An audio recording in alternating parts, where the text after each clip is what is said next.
nom est Pierre Verberen, je suis belge et je suis le directeur général de Médecins du Monde. Médecins du Monde, c'est une organisation internationale, associative, qui est intéressée par la question de l'accès aux soins de santé pour les populations les plus vulnérables. Alors, et dans le monde entier, il y a des personnes qui habitent dans des régions qui sont tellement éloignées qu'elles n'ont pas d'accès aux soins, et donc on travaille sur ces questions d'accès à la santé pour les populations les plus vulnérables. Et c'est pour ça que nous sommes venus ici à GAFSA, parce que c'est une région qui a besoin d'être mieux entendue par le niveau central et qui est considérée comme une région défavorisée dans la Tunisie entière. Parce que c'est aussi une région qui a une grande tradition de débat social, de conflit social même. Et donc ça signifie que les acteurs, les habitants, les organisations de la région ont l'habitude d'être en conflit, de revendiquer des choses, et elles ont appris à se prendre aussi en charge. Elles ont appris à se prendre en charge dans une diversité, puisque la région de Redeyef n'est pas la même que la région de Snet, que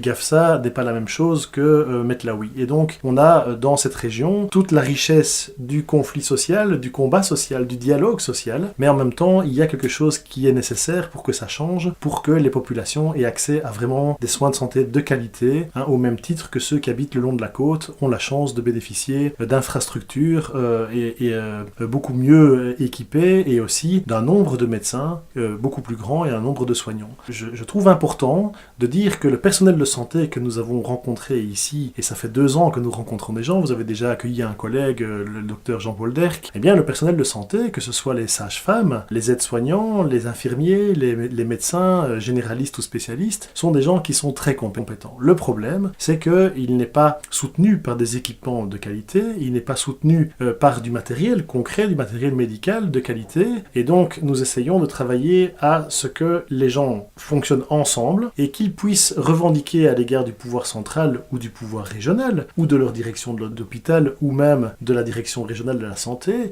d'un soutien le plus efficace possible pour que on alloue mieux les ressources disponibles. Et donc on a commencé il y a 1 an ou il y a quelques mois par 2 échographes, un pour l'hôpital de Gafsa, un pour l'hôpital de Metlaoui, et aujourd'hui nous allons travailler avec les responsables des maternités, des plannings familiaux et des centres de santé de base sur la question de la naissance et des grossesses. Donc on voudrait améliorer la prise en charge des femmes enceintes, et donc on va essayer d'améliorer le système en mettant les gens autour d'une table, et ils ont à disposition un gros budget de 500 000 €, donc c'est je crois quelque chose comme 1 million de dinars, et avec ce budget ils vont devoir décider s'ils font de la formation, s'ils achètent des équipements, s'ils trouvent du personnel additionnel. Donc pour nous, les femmes, c'est vraiment 51% de la population, et c'est quand même un nombre très important. Et il n'y va pas que de la grossesse, que des naissances, mais aussi de toute l'émancipation des personnes et des questions de santé sexuelle et reproductive. On commence par la périnatalité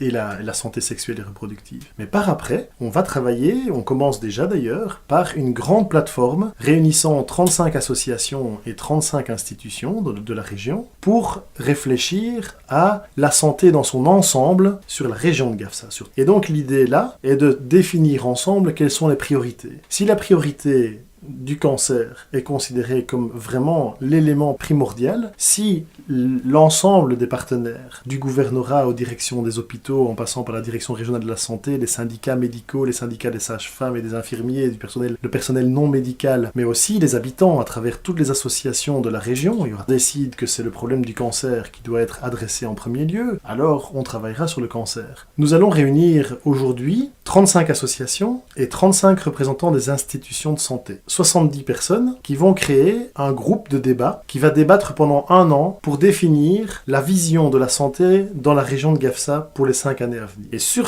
base de ce qu'il veut, de ce que ces 35 institutions et de ces 35 associations, et nous engageons à soutenir ces priorités, soit avec des moyens directement, soit en négociant avec le pouvoir central, soit en faisant en sorte que les ressources disponibles soient mieux réparties et que ça fonctionne mieux. Si on veut que ça s'améliore, tout le monde va devoir bouger. Les habitants, les médecins, les sages-femmes, les infirmiers, les aides-soignants, les institutions, les directions d'institutions hospitalières et de centres de santé, tout le monde va devoir bouger, y compris le national. J'espère que, comme tout le monde, nous allons pouvoir répondre à nos promesses pour montrer que ce ne sont pas que des promesses. Nous commençons par les maternités avec des choses qui sont très concrètes, de la formation, de l'équipement, du personnel supplémentaire, pour que les gens sentent qu'on ne leur raconte pas des histoires, pour qu'ils sentent que ça change réellement. Moi, j'ai 2 messages à adresser. Un aux citoyens de Gefsa, c'est le changement, ce sont des choses qui se construisent tous les jours. Chacun doit pouvoir faire une partie du chemin. Les habitants doivent pouvoir